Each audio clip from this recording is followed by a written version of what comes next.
नमस्कार दोस्तों, आप देख रहे हैं आपका चैनल स्टोरीज बाय गुलाब गौतम। आपके चैनल पे आपका स्वागत है। बुद्ध के हजारों शिष्य थे। जब उनका कोई शिष्य बुद्धत्व को प्राप्त हो जाता वो उसे किसी एक दिशा में भेजकर वहां के लोगों को जागरूक करने और ज्ञान देने के लिए जाने की आज्ञा देते थे। बुद्ध का एक शिष्य बुद्ध के संदिग्ध में 6 वर्षों से था। वो एक दिन महात्मा बुद्ध के पास आया और बुद्ध से कहा, हे बुद्ध, मुझे आपके पास है 6 साल हो गए, मेरे बाद कितने शिष्य आए, उन्हें आपने इस बीच किसी एक दिशा में ज्ञान देने के लिए भेजा, लेकिन मुझे अभी तक नहीं भेजा। क्या मुझे अभी तक बुद्धत्व प्राप्त नहीं हुआ? बुद्ध मुस्कुराए और बोले, ये तो तुम्हें खुद समझना होगा कि तुम्हें बुद्धत्व प्राप्त हुआ है या नहीं। शिष्य बोला, हे बुद्ध, आपने मुझे इन 6 सालों में जो भी उपदेश दिया मुझे वो सब याद है। आपकी बताए एक एक बात मुझे याद है। आप मुझसे भी पूछ सकते हैं, मैं आपको हर उत्तर देने के लिए सक्षम हूँ। आप मुझे एक मौका तो देता कि मैं किसी भी दिशा में जाकर लोगों को आपके ज्ञान के बारे में भी बता सकूं। बुद्ध ने कहा, ज्ञान की बातों को याद रखने से कुछ नहीं होता जब तक आप उसे अपने आचरण में ना लाओ। जब तक आप किसी भी चीज़ को अपने आचरण में नहीं लाओगे तब तक आप दूसरों को नहीं कह सकते कि वो उसे अपने आचरण में लेकर आए। शिष्य ने कहा, जो भी हो, कृपया आप मुझे एक मौका दे, आप मुझ पर भरोसा रखें। मैं सभी को अपने ज्ञान से प्रभावित कर सकता हूं। मैं लोगों को ऐसी बातें बता सकता हूं जिससे उनके जीवन में शांति आएगी और वो शांतिपूर्ण अपना जीवन जी सकेंगे। बुद्ध ने कहा, अभी तुम तैयार नहीं हो, जब तुम तैयार हो जाओगे मैं तुम्हें खुद सही मार्ग पर जाने के लिए कहूँगा। शिष्य ने कहा, क्यों बुद्ध, आपने मुझे इन 6 वर्षों में इतना भी ज्ञान नहीं दिया जिससे मैं लोगों को प्रभावित कर सकूँ। बुद्ध ने कहा, ठीक है, तुम पूर्व दिशा की तरफ जाओ, वहाँ तुम्हें एक गाँव मिलेगा, उससे तुम भिक्षा मांग कर लाओ और वहाँ के लोगों को अपने ज्ञान से मदद करना। कल सुबह तुम वहाँ अकेले जाना और शाम को आकर मुझे बताना तुमने कैसे वहाँ के लोगों की मदद की। वह शिष्य ये सब सुनकर बेहद खुश हो गया और बुद्ध का आशीर्वाद लेकर चला गया और वह रात भर ज्ञान समेटता रहा और मन ही मन सोच रहा था कि मैं कल ऐसे ज्ञान की छाप छोड़ूंगा कि वहाँ के लोगों के साथ बुद्ध भी मुझसे प्रभावित हो जाएंगे। सुबह उठकर वो महात्मा बुद्ध को प्रणाम करने गया। उन्हें प्रणाम कर वह पूर्व की तरफ निकल गया। शाम को जब वह वापस आया तो बुद्ध ने देखा कि उस शिष्य के माथे पर चोट लगी है और खून बह रहा है। बुद्ध ने उसे पट्टी की और पूछा, तुम्हें ये चोट कैसे लगी?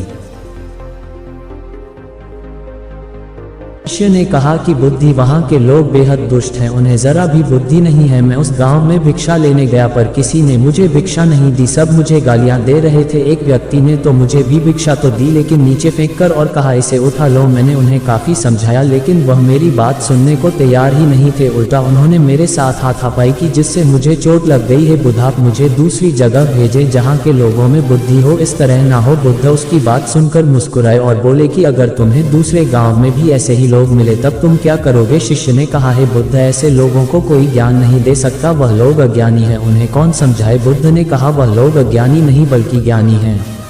उनके पास बहुत बुद्धि है परंतु उनके पास खुद का ज्ञान है। अब अगर तुम किसी दूसरे के ज्ञान को चोट पहुंचाओगे तो वह कुछ तो कहेंगे ही। तुम्हें ऐसे लोग हर जगह मिलेंगे, तब तुम अपना ज्ञान उन्हें कैसे दोगे? बुद्ध ने शिष्य को कहा कि आज तुम आराम करो, कल शाम को मेरे पास आना। शिष्य बुद्ध को प्रणाम करके चला गया। अगली शाम जब वह वापस बुद्ध के पास आया तब वहाँ एक और बुद्ध का शिष्य मौजूद था। उनके हाथ में चोट लगी हुई थी। बुद्ध ने उस शिष्य के हाथ पर चोट देख उस पर पट्टी की और उस शिष्य से पूछा कि तुम्हें ये चोट कैसे लगी?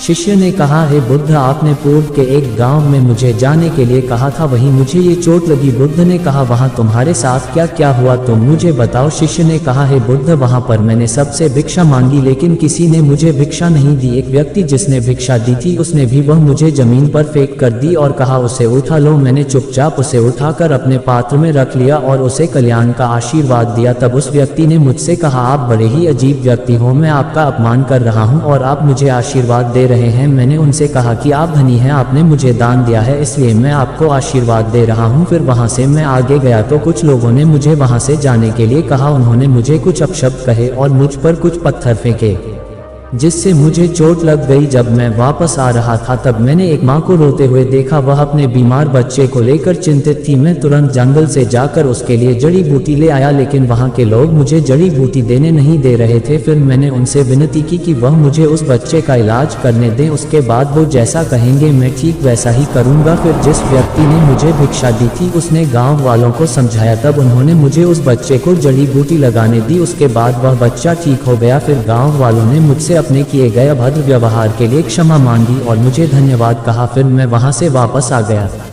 हे बुद्ध, आपसे एक विनती है। उस गांव के लोग बहुत भोले भाले और सीधे हैं, क्या मैं रोज उसी गांव में जाकर भिक्षा मांग सकता हूँ? ये सभी बात वो पहला शिष्य भी सुन रहा था। उसने ये सुनते ही बुद्ध के चरणों में गिरकर कहा कि हे बुद्ध, मैं समझ गया हूँ कि अभी मैं उस लायक नहीं हुआ कि दूसरों को ज्ञान दे सकूँ। बुद्ध ने कहा, हमें बाहर वैसे ही लोग दिखाई देते हैं जैसे हम भीतर से होते हैं। जब तक हम स्वयं को नहीं बदलते तब तक हम किसी को भी नहीं बदल सकते। खुद में परिवर्तन करना बेहद जरूरी है। कोई भी बात बताने से पहले उसे आचरण में लाना बेहद जरूरी है, क्योंकि आचरण में लाई हुई चीज को बताना समझाना बहुत आसान होता है और उसे लोग बेहद आसानी से अच्छे से समझ पाते हैं। दोस्तों, आपने क्या सीखा इस पोस्ट से जरूर बताएं।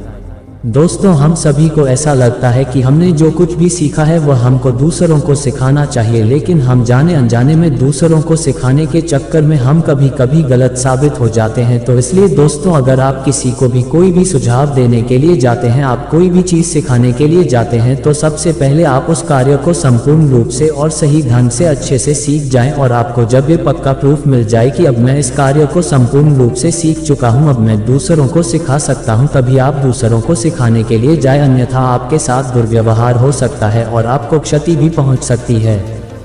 ये कहानी कैसी लगी कमेंट करके बताएं।